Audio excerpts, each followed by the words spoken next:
Let's go, Chargers on 3, Chargers on me, 1, 2, 3, Chargers! We are a couple days into training camp already, and every single day we're getting a bunch of news and a bunch of clips coming out of training camp. So today we're going to go over all of the news and some even more clips from the first 2 days of training camp. We're going to get more clips at the end of today because the Chargers are going to be practicing at, I think, like 3 p.m. today, and we'll go over those clips tomorrow. So stay tuned, but also let's start off with the first bit of news that we have today because the Chargers are working out Zack Johnson. And last week, Zack Johnson had a workout with the Browns, but he was an all UFL team offensive lineman for the Birmingham Stallions just this past season, which was like, in the spring of this year. He went to college at North Dakota State, and that is actually where Easton Stick also went to college, so they might be teammates again. It might be a little bit of a reunion time if the Chargers sign him, but he has got good size at 6'4", 346 pounds,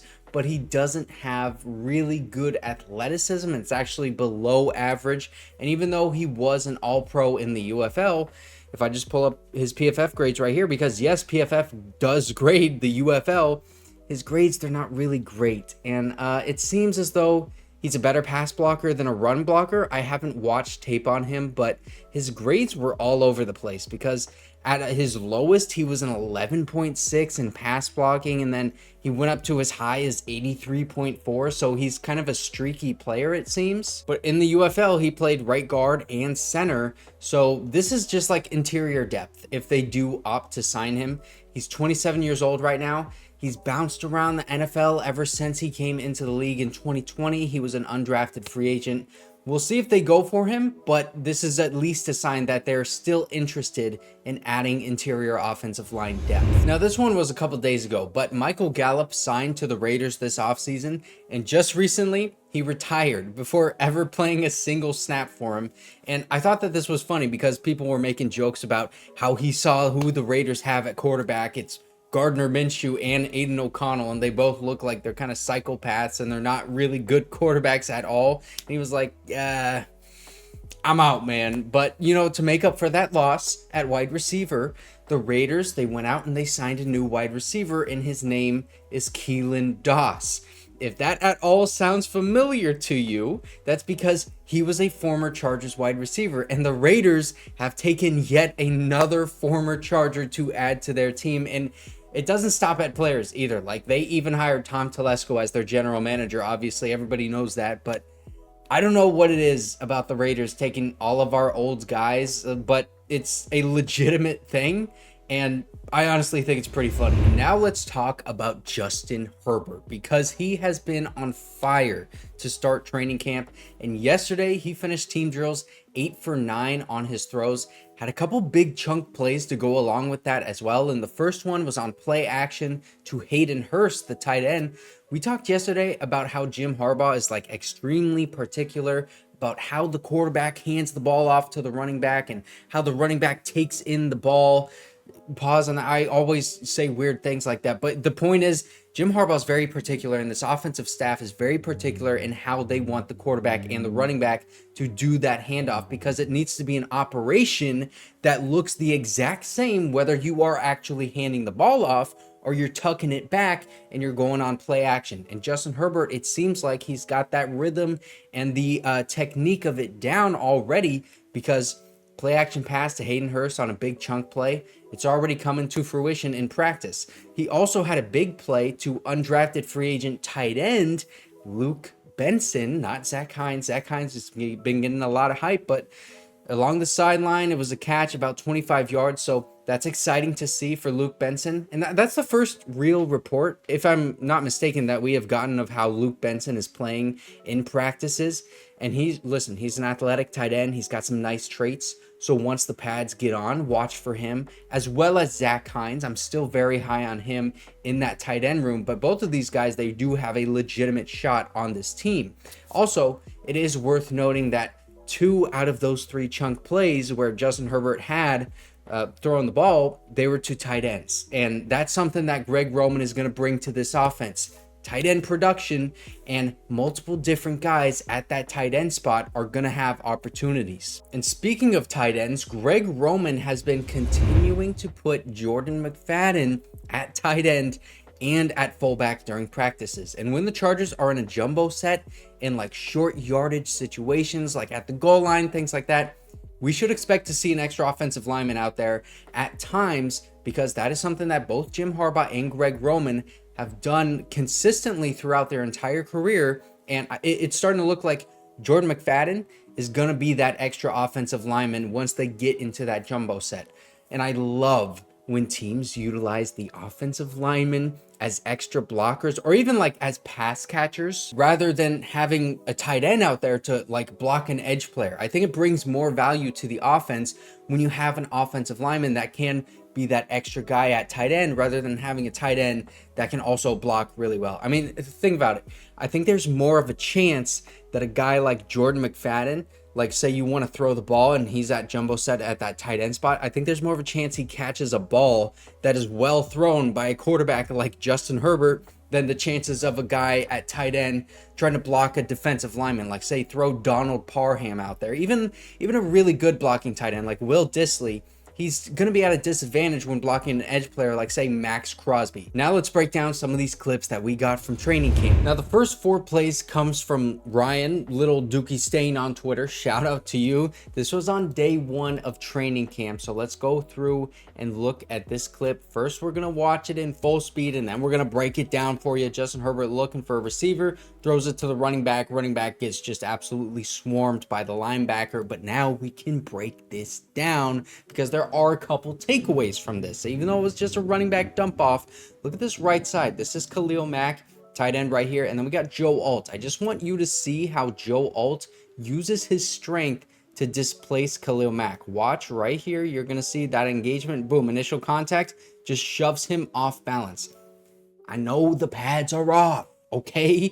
But I like to see the strength from a rookie like that against an all-pro edge rusher, especially like Khalil Mack after the year that he just had. But now, I also want to point out, we've been seeing a lot of swing passes and things like that to running backs. This one, it's going to go to Jarrett Patterson, who is the running back right there. I want you to keep an eye right here. This is the linebacker who's going to make the tackle. This is Daiyan Henley. And watch how he just absolutely swarms the running back right there, playing like the freaking Tasmanian devil. I love the tenacity that Daiyan Henley has just put on display on this play right here. But also, he's going to have a really big opportunity with Junior Colson not playing, at least in these first few weeks of training camp, to really shine at linebacker. Now, here's the next play. You're going to see this is just going to be a slant route towards the, or really just like an in-breaking route towards the inside to Josh Palmer right there, making that catch, getting some yak after making that catch. And I know the knee was down, but he was not touched. And that is because the DB in coverage right here, we see Josh Palmer. This is Asante Samuel Jr. One thing about Asante is he plays aggressive, and that works to his benefit as well as to his detriment. And you can see right here, that ball goes towards the outside. So Asante Samuel Jr., he was trying to sneak up right there and get a pass breakup or even get his hands on the ball. But Justin Herbert is a freaking good quarterback. And so what he does is he sees, okay, Asante Samuel Jr., he's overcommitting towards that inside leverage. I'm going to throw this ball to the outside where he can't touch it, and Josh Palmer can just barely get his hands on it, only throw the ball to where my guy can compete for the catch. And that's what he does. Josh Palmer, he wasn't touched, so he just puts his hand in the dirt and immediately gets up and gets some yak afterwards. Also, we've been seeing a lot of in-breaking routes from these outside wide receivers. And then the tight end right here on the inside, we see him go deep and then towards the corner. That's something we've seen a lot in practices so far, as well as the running back. You can see this is Kamani Vidal getting some action in the first team. A little pre-snap motion, but he's going into the flat. So it's really just a flat route for the running back. We've been seeing all of those routes very often. Now here's play number 3. It looks like they're trying to work in that tempo. Justin Herbert is going to get this ball, and he's going to throw it with some pretty good protection towards the deep left side of the field. And that is actually DJ Chark right there. I couldn't tell at first if it was Josh Palmer or DJ Chark, but you can tell it is DJ Chark because on this right side right here, Josh Palmer is lining up on the right side against Cam Hart. We got Zach Hines playing with the first team, seeing a lot of first team action here. Not a lot going on in the offensive line. You know, they're just kind of going through the motions. Simi Fehoko is out there on the first team as well. And then DJ Chark doing well against Deane Leonard, it looks like, is the cornerback. It is. So Deane Leonard. Now, this is the last play from Lil Dookie Stain on Twitter. This is just going to be a quick pass towards this left side. Justin Herbert is going to be right on target. And this is going to be going to Simi Fehoko. Boom, right there. Getting a little bit of yak after the play, but two main takeaways here. Number one, we're going to look at this offensive line because I love offensive line play, and we're going to need some good offensive line play. Look at the right side right here. I'm keeping my eye on Trey Pipkins at first. You can see he's the right guard. He just kind of looks away. Jared Clark, the defensive lineman, into the center, Bradley Bozeman. Okay, I don't need to help out there. And then, look, immediately turns his head towards the right side. How can I get into the action? Joe Alt going against Tuli Tuipulotu. And he notices, okay, I'm going to have to pick up this edge rusher because watch what happens on this right side of the screen. Somebody's going to be flying in. AJ Finley right there coming in on that DB blitz. Trey Pipkins and Joe Alt, they're getting that communication down. They're throwing a lot of blitzes towards this right side. This defense is in practice because they are really trying to get that communication down between Trey Pipkins and Joe Alt. And you can see even Trey, after this play, he looks over a little bit to Joe Alt.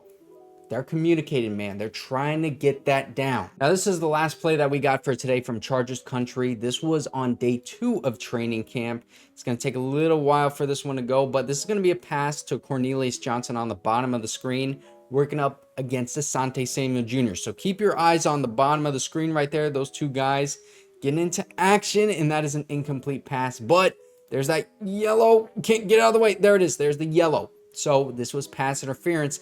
At first, I was like, I don't really see it, but I slowed it down, and you can see Asante Samuel Jr., boom, right there, getting that hand. He's getting a little grab. He has his hand on the top shoulder of Cornelius Johnson, and then, boom, right there, he gets pulling action. And then also you can see he's kind of got him in a little bit of a headlock right there. He's got his arm around his neck. Playing very physical, is able to get that pass breakup. Hey, once we get the pads on, we're going to see how Cornelius Johnson is able to react to that physicality. But that was pass interference. So that is everything that you need to know so far. And if you did not see my video yesterday, there are a lot more clips and highlights here.